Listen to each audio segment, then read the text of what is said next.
budaya positif apa yang terbersit dalam benak ibu bapak ketika mendengar budaya positif?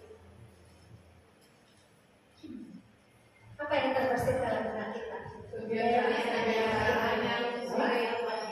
yang baik, lingkungan yang baik, lingkungan yang kondusif. Ya, tentu saja budaya positif ini sangat kita harapkan di sekolah kita masing-masing. Ya. Nah, sebelum kita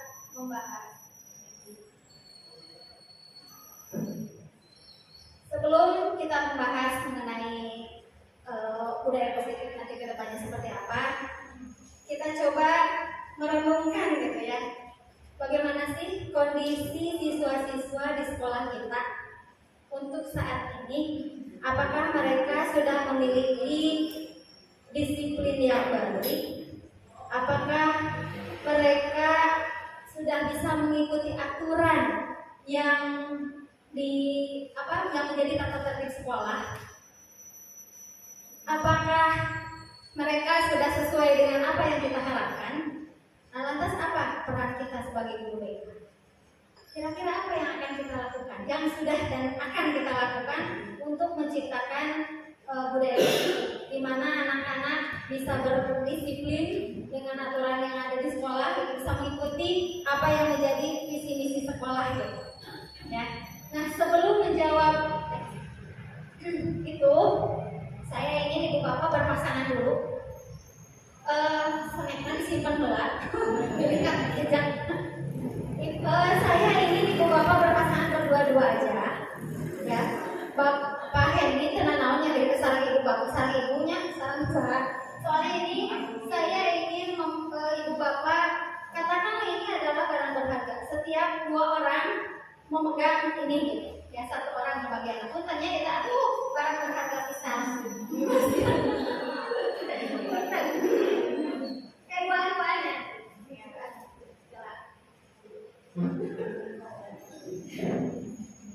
Udah ini satu lagi. Yang sebelahnya.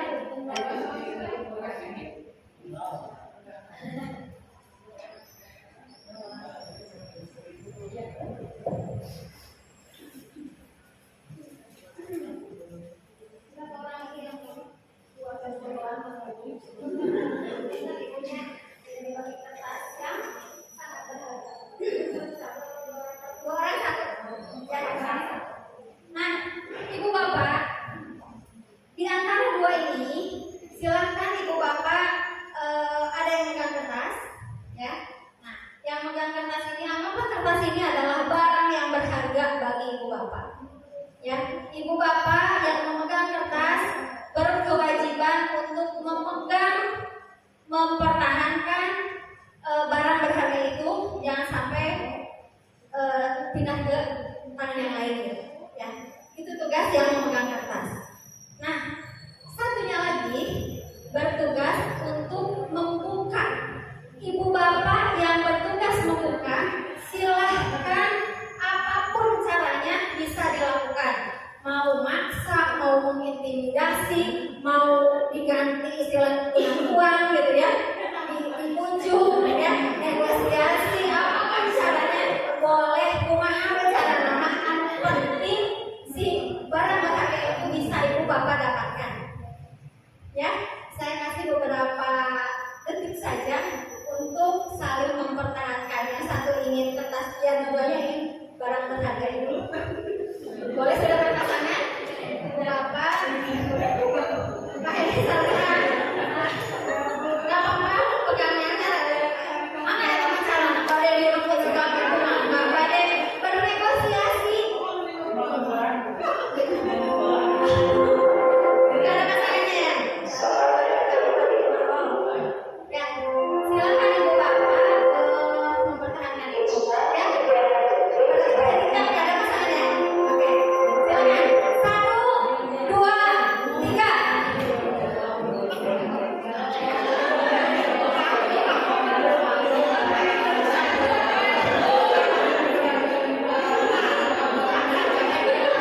Boleh dipaksa, boleh direbut, boleh. Ada yang sudah dapat.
Sesuai perintah saya yaitu presentasi di depan.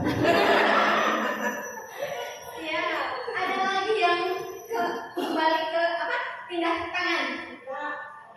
Ibu dipertahankan. Ada lagi yang pindah tangan. Ibu pindah tangan. Kenapa ibu?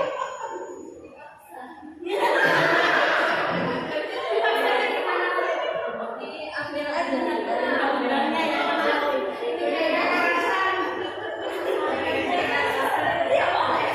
Berarti ibu maksa dan ibu akhirnya kalah gitu ya.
sesuatu yang berharga yang memang harus kita pertahankan, tidak boleh pindah ke tangan orang lain.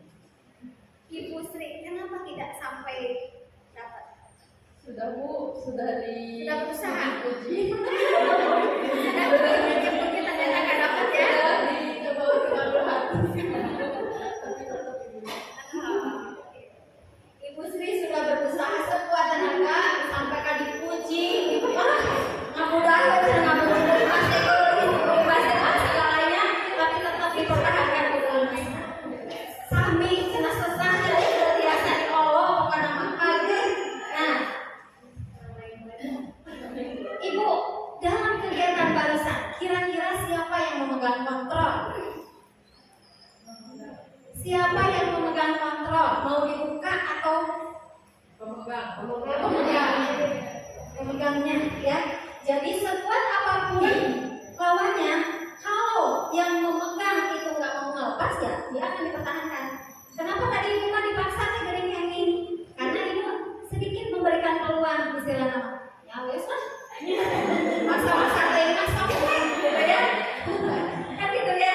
Nah sebagai besar yang mempertahankan itu karena ini. Jadi intinya apa yang menjadi landasan kita berperilaku atau melakukan sesuatu ya kita yang memegang kendali ya. Nah, Ibu Bapak, dari kejadian barusan, menurut Ibu Bapak, kira-kira apakah kita sebagai guru bisa mengontrol siswa enggak? Bisa mengontrol siswa enggak? Menurut Ibu Bapak, kalau mudah nggak mau ikut aturan, dipaksa kumaha oke, bisa nggak dia dipaksa untuk ikuti aturan kita? Bisa nggak? Tapi harus. Bisa nggak kira-kira kalau dipaksa nggak? Makanya kita kan sering kali berdekat gitu, kurang deh, Gus dipujuk Gus, dikonseling dan lain sebagainya. Tapi kenapa nggak? Karena dia meyakini apa yang dia yakini gitu. Artinya dia nggak mau melakukan apa yang Ibu Bapak lakukan karena tidak ada untungnya. Kayak Bu Nunung tadi, kenapa Bu Nunung? Ini karena ada keuntungan yang bisa saya peroleh. Ya, karena ada timbal balik yang bisa saya peroleh, makanya oke lah saya kasih, oke lah gitu ya. Begitupun anak-anak sebetulnya nggak bisa kita kontrol Ibu Bapak kalau anak tidak merasa ada keuntungan dari apa yang mereka harus lakukan.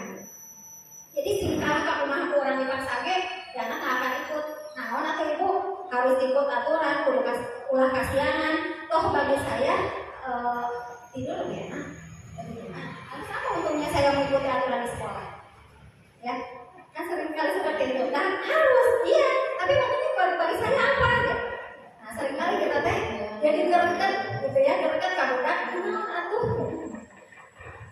Nah, kemudian menurut Ibu Bapak, apakah reward and punishment, hukuman dan hadiah efektif nggak untuk memaksa atau untuk anak ikut aturan kita, aturan di sekolah?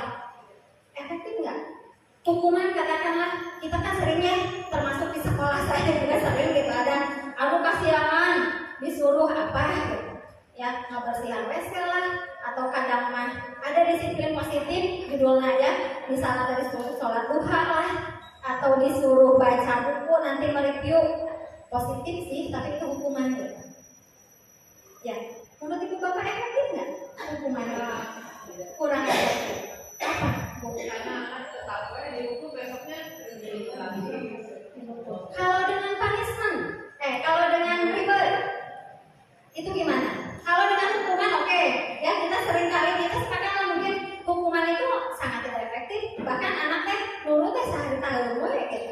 Tapi setelah itu udah mereka melakukan lagi dan lagi gitu. Tapi kalau dengan reward gimana, Ibu Bapak? Kita sering kali ya memberikan hadiah untuk anak yang ini, untuk anak yang berprestasi, untuk anak yang sudah disiplin.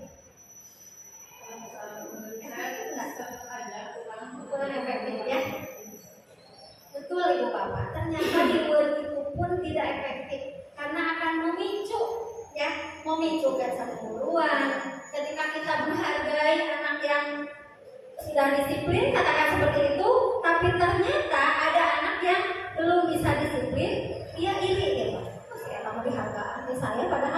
dia padahal mah udah berupaya gitu. Tapi tekan tinggal itu orang sisi baiknya, akhirnya adalah kecemburuan. Ya, seperti itu. Nah, kemudian apakah kritikan juga membuat orang kritikan dan membuat orang merasa bersalah itu juga efektif untuk membuat karakter seseorang menjadi lebih baik? Kritik membangun, seperti itu ya, ada kritik membangun. Itu sebetulnya efektif nggak Bu? Enggak juga. Satu lagi, apakah orang dewasa kita dalam hal ini guru berhak memiliki hak gitu ya untuk memaksa anak? Terus aku kumaha Ibu? Kumaha tuh kita maksa nggak boleh, reward nggak boleh, punishment juga nggak baik. Terus kumaha tuh cara anak-anak kita tuh bisa mengikuti apa yang kita inginkan, istilahnya apa yang kita yang program sekolah gitu ya, yang dimaukan oleh sekolah harus kita boleh berbagi. Nah tadi ayah juru bicara di sini saya yang paling cerewet sedang ngomongnya boleh kalau ibu berpendapat gimana tuh ibu tadi katanya kan ibu nggak efektif, kritikan juga nggak boleh, hukuman juga nggak boleh. Terus gimana kita membangun anak-anak biar bisa lebih disiplin?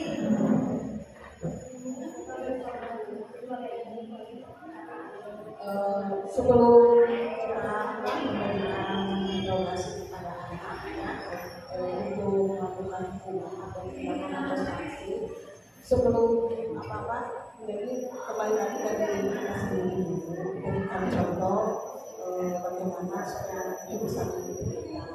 Contohnya dengan kawan-kawan kita datang ke sidangan. Nah, kalau anak-anak itu suka ke sidangan, coba kita sama siang pagi-pagi datangnya. Nanti kalau misalkan kita berbicara pun anak-anak berpikir gitu. Nah itu sedikit baca contohnya. Banyak lagi contoh yang lain pada ibu. Oke, Ibu Erni, kata Ibu Erni katanya dengan contoh Ibu Bapak. Ada yang lain? Kira-kira kumaha aku mangga Ibu Nunung? Terima kasih.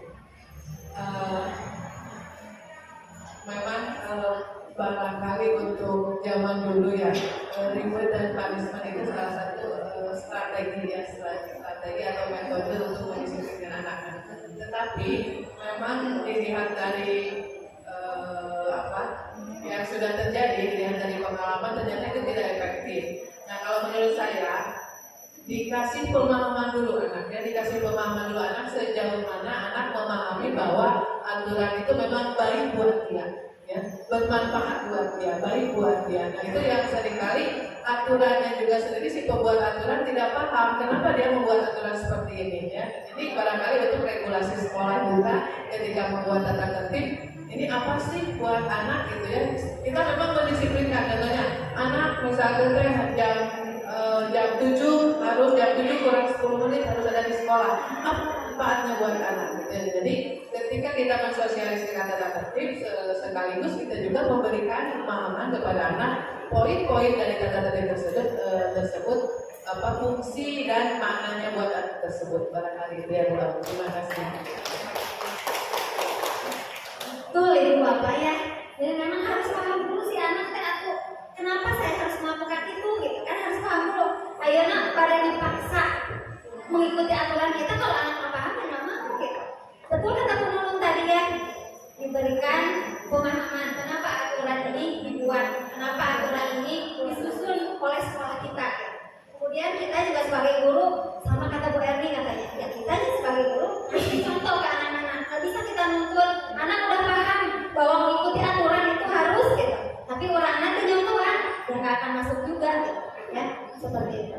Oke, nah Ibu Bapak, apa yang terbersih tadi ya mengenai disiplin. Disiplin itu naon atau Bu? Kan kita mengharapkan ya anak-anak itu punya rasa disiplin, tadi mengikuti aturan, mengikuti pembelajaran dengan baik dan lain sebagainya. Disiplin. Ya, di sini ada biasanya disiplin itu erat kaitannya dengan tata tertib, ya, kemudian peraturan, kepatuhan, ketidaknyaman, kehausan.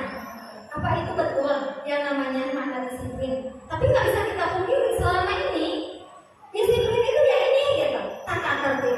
Jadi ketika ada anak yang mengikuti aturan sekolah, mengikuti pembelajaran di kelas, walaupun dia nggak nyaman misalnya, dia ikut gitu ya, karena takut dihukum atau karena ingin pujian, salah satunya, ya itu adalah anak disiplin. Kita seringkali pelik-pelik begitu ya, anak yang nurut, gitu, anak yang itu adalah anak yang disiplin.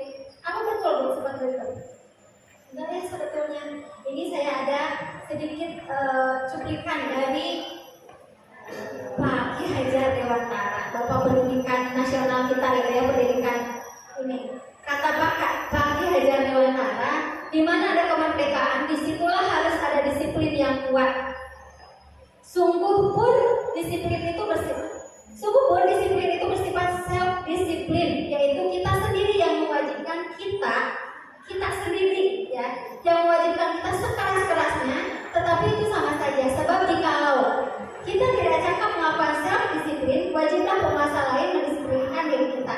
Dan peraturan demikian itulah harus ada di dalam suasana yang merdeka. Sekarang dia bahasanya rada ini ya, kalau kita kurang enak ya. Ini saya cuplikannya memang perkataan beliau gitu ya.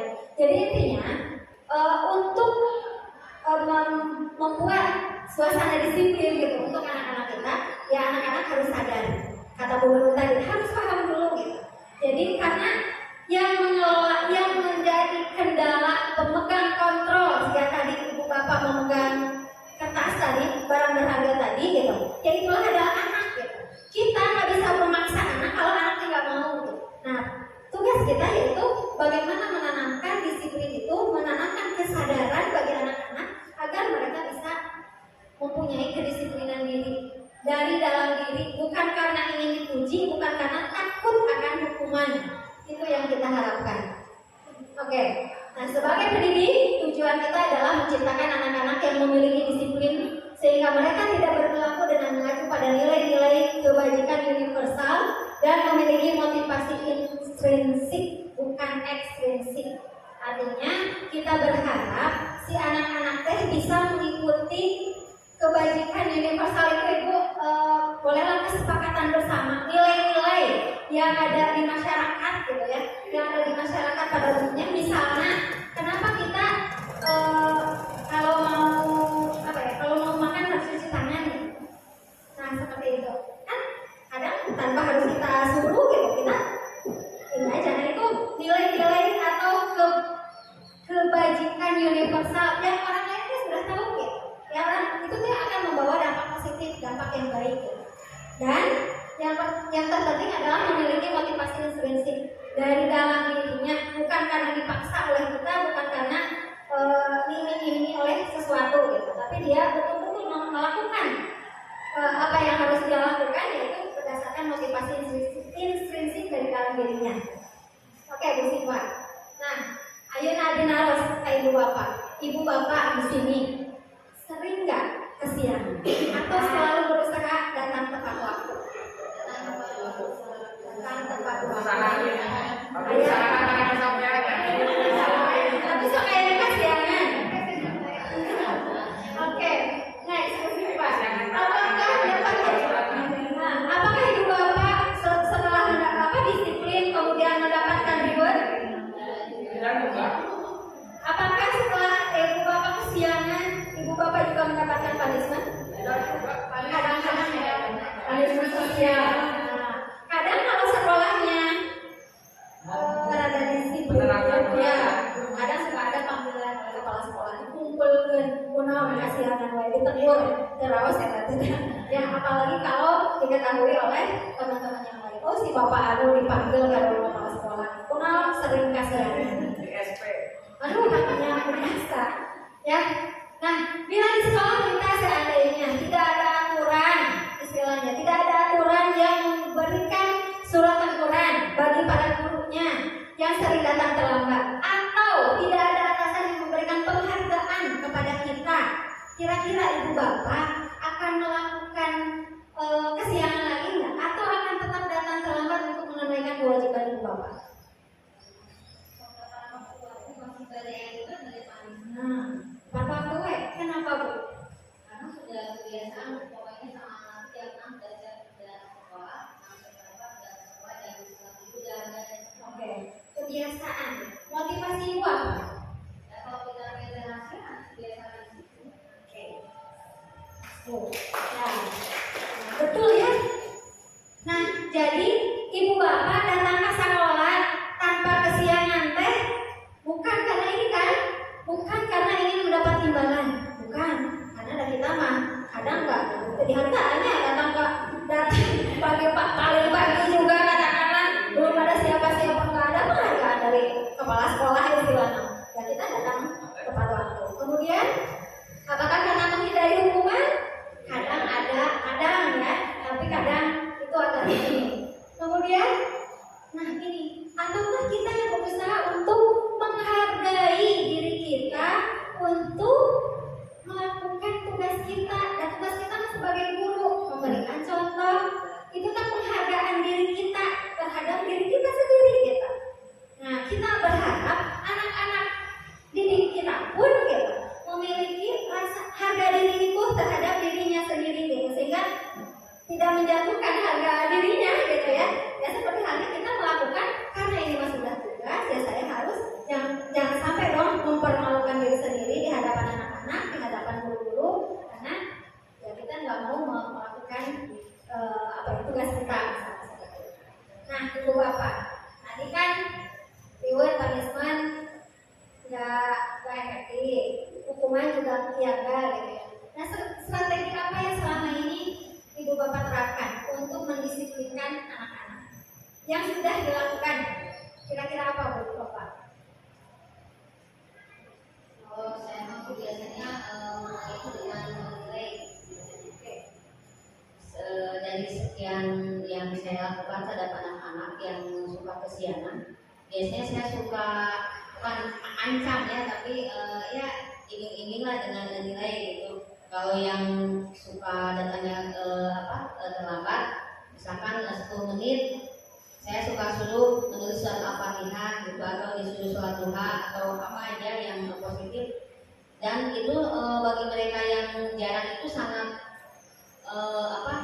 menguatkan gitu bagi mereka. Dan kalau yang selalu tepat waktu saya kasih plus, kalau misalkan nilainya 70 saya kasih di 80 gitu. Efektif nggak bu? Alhamdulillah. Bagi anak yang muat terhadap tugas gitu, karena ibu mau Ya. Nah kalau untuk yang itu selama pelajaran saya alhamdulillah, tapi saya tidak tahu untuk yang pelajaran lain. Itu mah hanya berlaku bagi pelajaran saya. Oke. Nah ibu bapak, berarti tadi masih berlaku ya reward and punishment-nya. Reward bagi yang sudah melakukan diberi iming-iming apa bu? Nilai. Bagi yang tidak melakukan disuruh suatu hak, meskipun itu baik ya.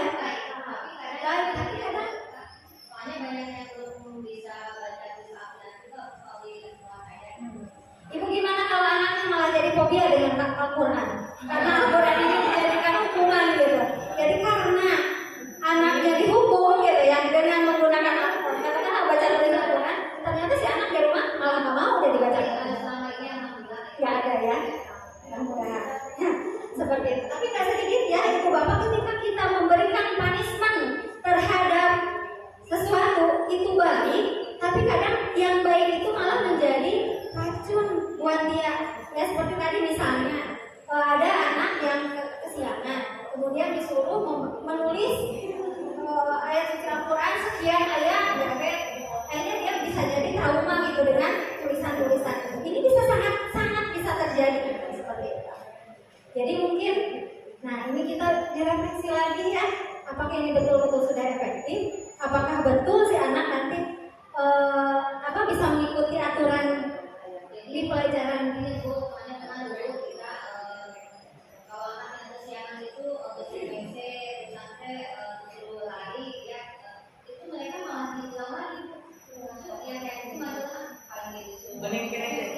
Nah itu jadi mending lari aja, mending bersih WC aja. Tapi kalau sama saya, itu mereka masuk dengan bersama Al-Quran, baik nggak kesiangan gitu. Ada yang mau memberikan pendapat Bu Bapak? Pak Aceh, mangga. Apa yang dilakukan oleh Ibu Iras?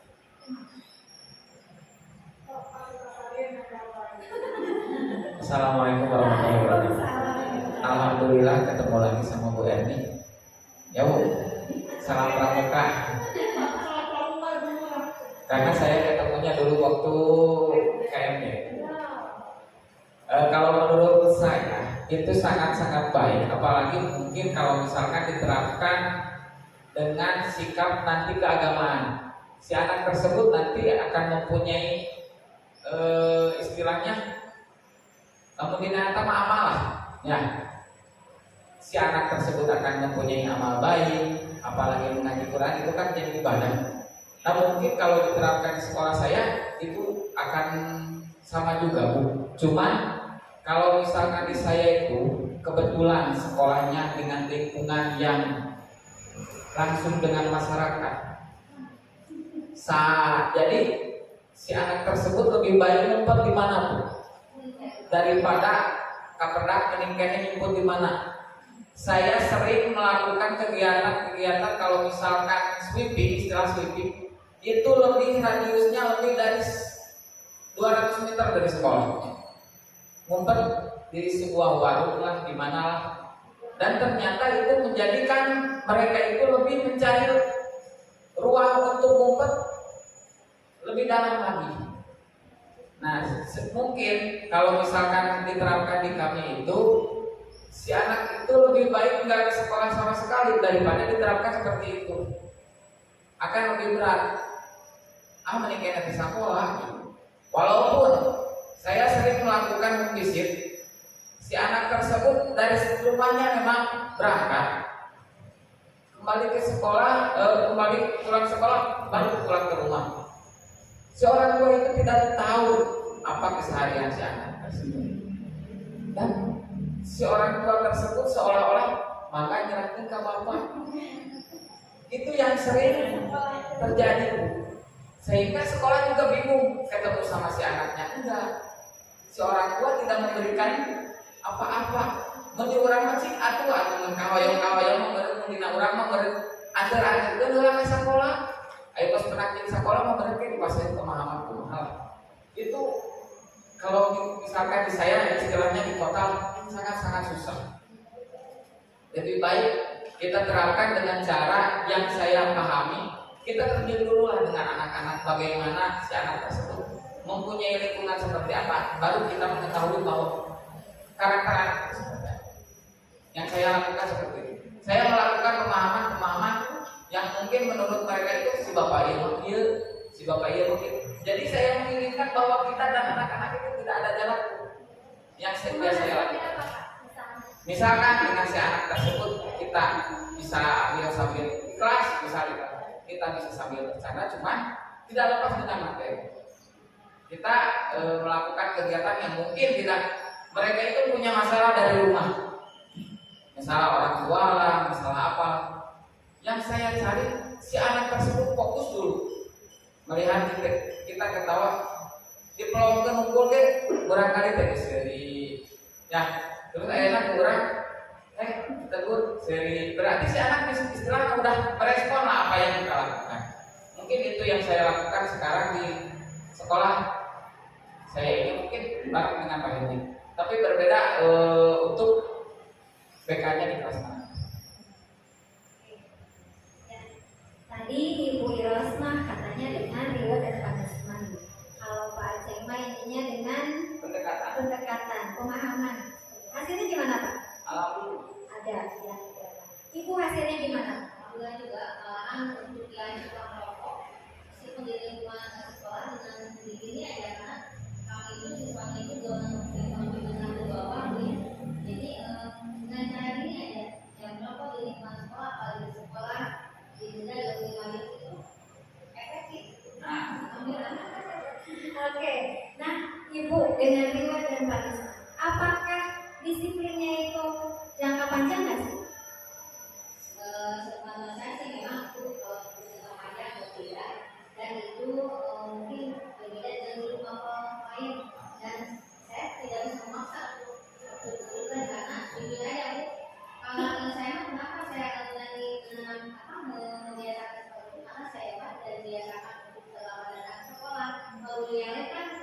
lain, saya lain-lain. Jadi saya hanya untuk saya saja mengikuti bapak saya tidak berlaku untuk bapak lain. Ibu bapak ada yang sependapat dengan memberikan Ya saya kali kita ada kesepakatan.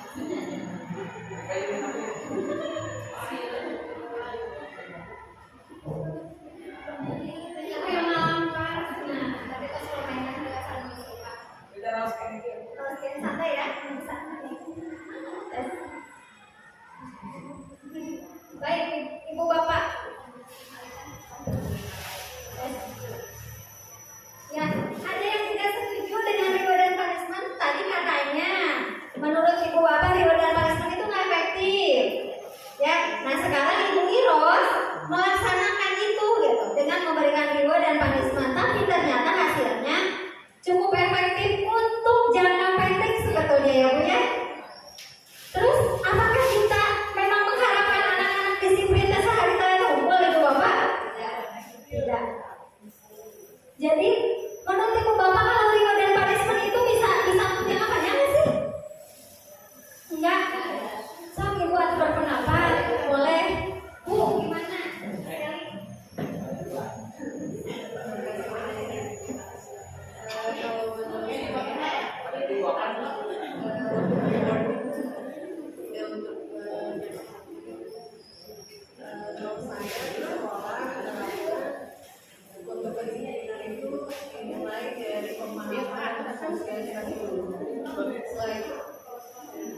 Selain pemahaman dan sosialisasi, kami juga menerapkan sosialisasi mulai dari karena apapun itu peraturan, sebanyak apapun itu peraturan kalau kemudian tidak disiplin tidak akan.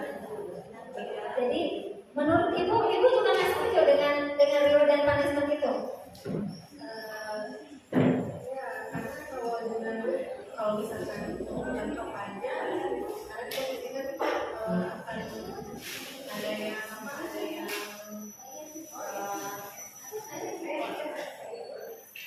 bisa menerima dan juga tidak ya. Jadi itu disesuaikan dengan kondisi dan keadaan sekolah.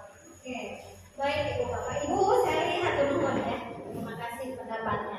Intinya kalau kita ambil kesimpulan sebetulnya apa yang diungkapkan oleh Ibu Seli, Ibu Iros, ya pengalaman beliau untuk menerapkan reward dan punishment kalau dianalisa lagi ternyata itu hanya berlaku sesaat saja ya, hanya jangka pendek. Harapan kita anak-anak memiliki rasa disiplin, kedisiplinan itu ya jangka panjang gitu. Ya setelah lulus mereka ya tetap menjadi orang-orang yang disiplin. Ya bagaimana caranya? Tadi salah satunya sudah diungkapkan juga ya. Jadi memberikan contoh dan si anak harus paham kenapa saya harus melakukan itu. Intinya itu ya Bu ya. Oke. Nah Ibu dalam mendisiplinkan anak ada tiga istilah yang sering kita gunakan. Kira-kira nih hukuman, konsekuensi antara dua ini apa bedanya?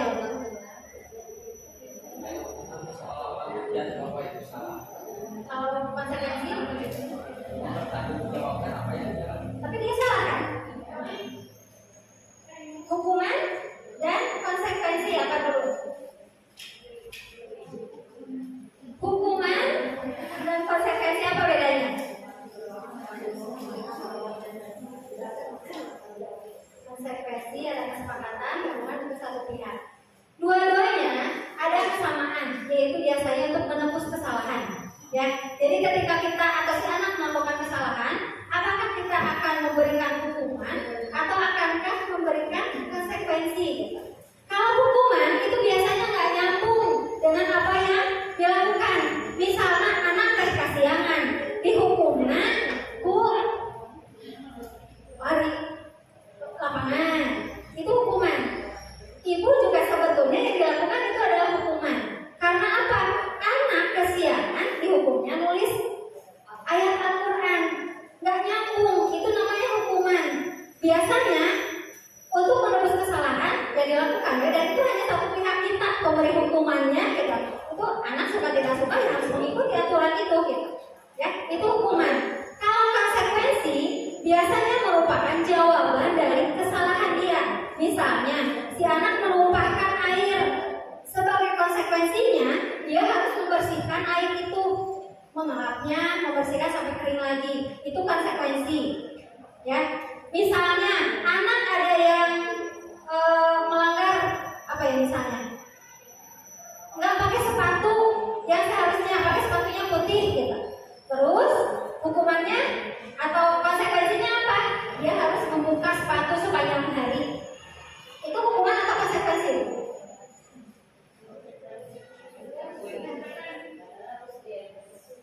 Nyambung nggak? Nah, bedanya hukuman dengan konsekuensi itu ya. Jadi kalau hukuman itu nggak nyambung dengan apa yang kesalahan yang telah dilakukan. Kalau konsekuensi itu berarti tadi mempertanggungjawabkan apa yang sudah dia lakukan. Nah, ibu bapak, ada satu istilah lagi namanya restitusi. Ya, ini istilah yang sebetulnya udah lama, tapi saya juga baru belajar gitu ya. Artinya baru menemukan istilah ini. Restitusi ini merupakan tindakan kita untuk membangun kesadaran anak agar dia bisa bertanggung jawab terhadap apa yang dilakukannya. Gitu. Kenapa saya harus ini? Kenapa harus itu? Gitu. Ini adalah restitusi. Kalau tadi hukuman menebus kesalahan, gitu ya. Konsekuensi juga relatif menebus kesalahan, tapi lebih ke yang nyambung gitu ya dengan ini. Nah, restitusi ini lebih ke kayak kita tuh ngasih pilihan ke anak. So, kamu tuh maunya gimana? Biar kamu disiplin, biar kamu datang tepat waktu, kamu maunya gimana? Kalau misalkan si anak kesiangan, kita tanya bagaimana caranya biar dia tidak kesiangan. Dengan catatan si anak harus paham dulu kenapa saya harus datang lebih awal, gitu ya. Berikutnya, rada siang dengan ternyata. Nah, tadi dihukum oleh penghargaan. Tadi Ibu Iros, ini seolah-olah seperti ini ya. Kita seringkali menghukum anak dengan penghargaan, dengan disiplin. Katakan judul nama disiplin positif gitu ya. Si anak ya memang ada hal yang dia pelajari. Misalnya tadi kesiangan terus dikasih harus baca atau hafalin surat-surat pendek gitu. Nah itu deh sebetulnya hukuman tapi dengan yang positif. Boleh ya Ibu Bapak di saat-saat tertentu boleh. Tapi itu tidak efektif untuk jangka panjang. Intinya seperti itu. Ya, oke lanjut. Nah, Ibu Bapak, sebetulnya balik lagi tadi ke awal ya, bahwa setiap perilaku manusia itu dilandasi oleh 5 kebutuhan. Kalau menurut Maslow itu ada 5, kayak ada 8 ya kalau nggak salah. Ini menurut Wessler, ini ya, siapa sih? Lupa lagi. Ya, menurut satu lagi. Nah, 5 kebutuhan, William Wessler. Ya, kalau menurut Maslow itu ada 8 kebutuhan dasar manusia. Kalau menurut Wessler yang mencetuskan restitusi tadi gitu ya, restitusi ini ada 5 kebutuhan. Intinya kita setiap melakukan perilaku kita itu pasti dilatar belakangi oleh 5 kebutuhan ini. Kebutuhannya apa aja? Yang pertama untuk bertahan hidup. Bertahan hidup ya seperti makan, butuh rumah dan lain sebagainya, kenyamanan itu juga masuknya ke sini ya. Kemudian kasih sayang dan penerimaan. Kita butuh disayangi oleh orang tua, oleh orang terdekat, diterima juga oleh teman-teman sekitar kita gitu ya, dihargai dan sebagainya. Penguasaan, pengakuan sama ya. Kemudian kebebasan, kebutuhan memilih, kebebasan untuk memilih dan kesenangan kebahagiaan. 5 dasar inilah yang pada dasarnya melatar belakangi kebutuhan kita.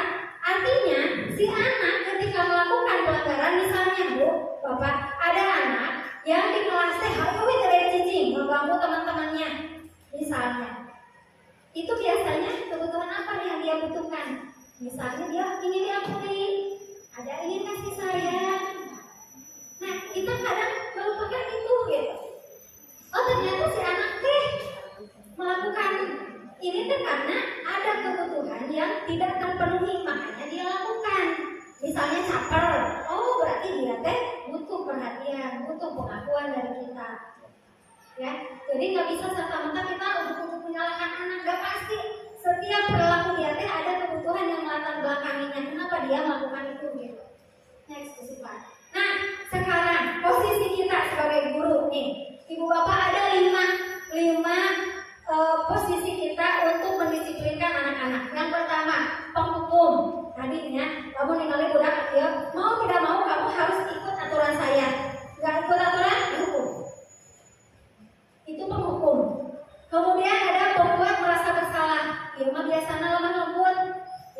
misalnya teh, ih kamu tuh karunya kak ibu, yuk kamu ngalang ya, ibu mau disusulan ke kepala sekolah, ayah bisa gitu. Nah itu teh ibu bapak teh tumbuhan rasa bersalah dari si anaknya, terus si ibu disarankan ke kepala sekolah, terus si ibu dan lain sebagainya, gitu ya. Mangga normal tersenyum ya. Kemudian ada yang berlaku seperti teman, posisi kontrol teman. Ini biasanya sering lobby lah, ya. Itu adalah aturan, ya. Sebagai mata. Itu posisi kita menempatkan sebagai teman buat anak-anak didik kita. Kemudian ada pemantau, hayo we, kamu melanggar, misalnya kayak topik ambil mouse segitu. Ya, sering kali melakukan itu. Misalnya ada anak yang melanggar di pakaian, kita mau kenal rambutnya seperti itu, ini pakaiannya seperti itu. Ini pemantau. Dan satu lagi ada manajer. Nah, manajer inilah yang paling bijak, yang butuh kita latih dari diri kita. Manajer itu bagaimana mempersilahkan murid agar dia mempertanggungjawabkan perilakunya tanpa harus mengintimidasi, tanpa harus menghukum ibu bapak. Ya, ini kita materi panjang pisan tapi gambaran ini aja. Menurut ibu bapak, dari 5 posisi kontrol ini, kira-kira ibu bapak yang mana biasa? Nomor 2, membuat merasa bersalah, lemah lembut biasa namanya.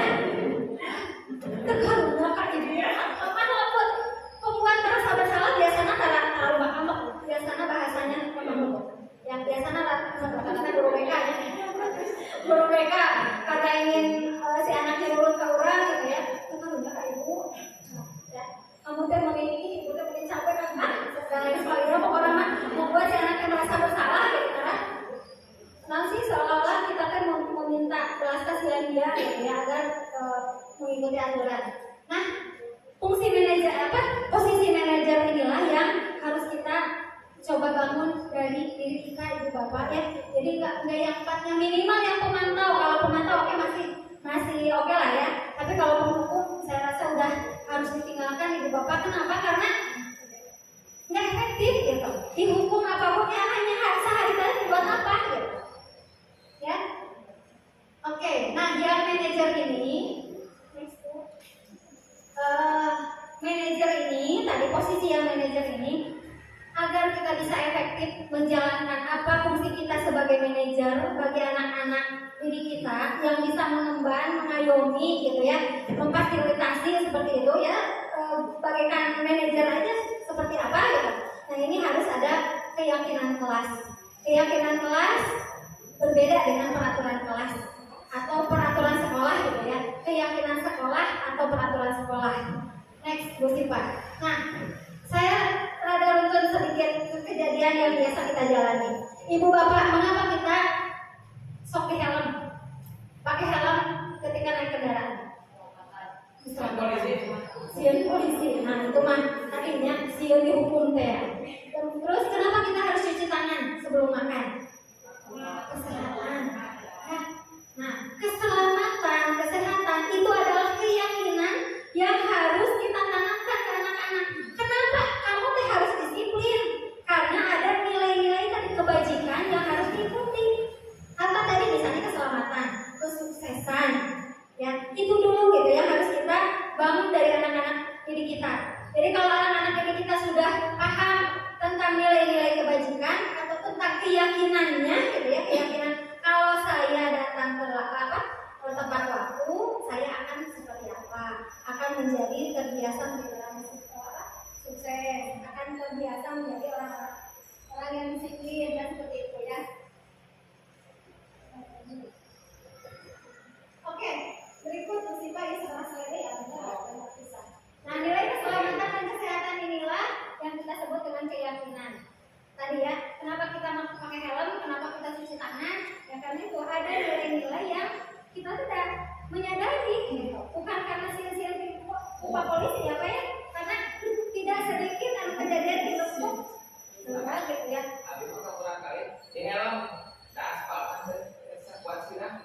Nah, gitu. Nah, jadi ini kan kita menanamkan kesadaran. Ketika anak itu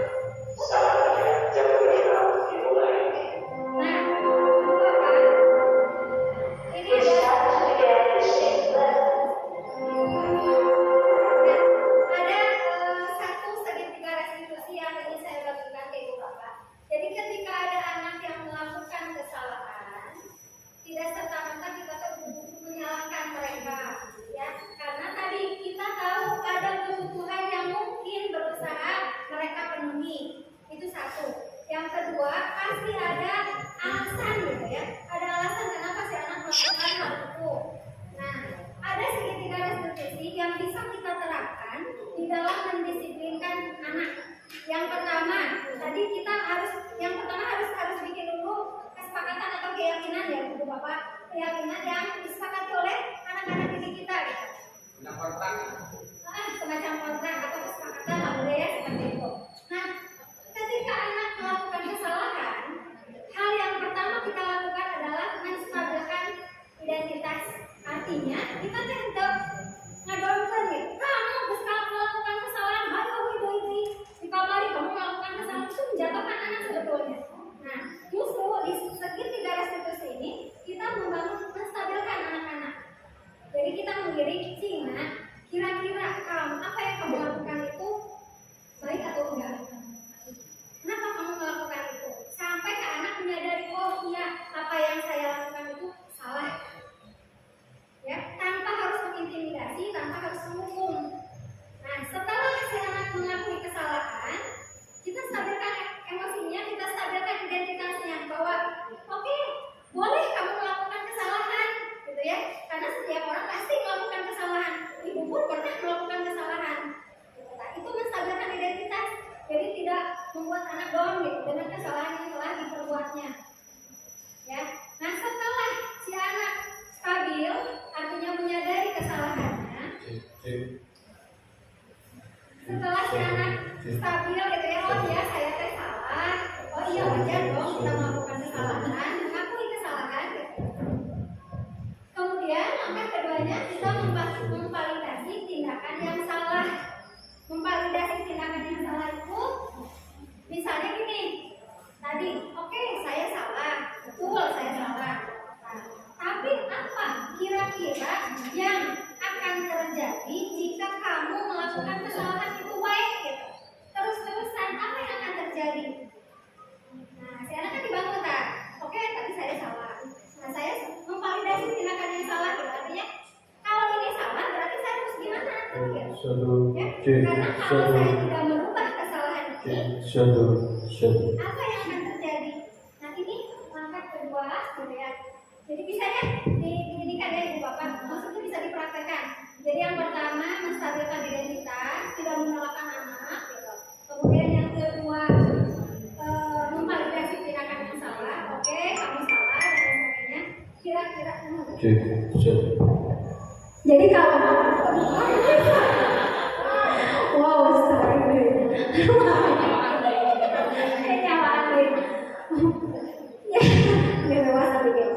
Jadi Ibu Bapak, ya ketika misalkan si anak melakukan kesalahan, kemudian kita menggiring dia untuk menyadari kesalahannya tanpa membuat dia jatuh harga dirinya, kemudian kita memvalidasi tindakannya. Memvalidasi tindakan itu, yaitu tadi contohnya, oke, tadi kamu melakukan kesalahan.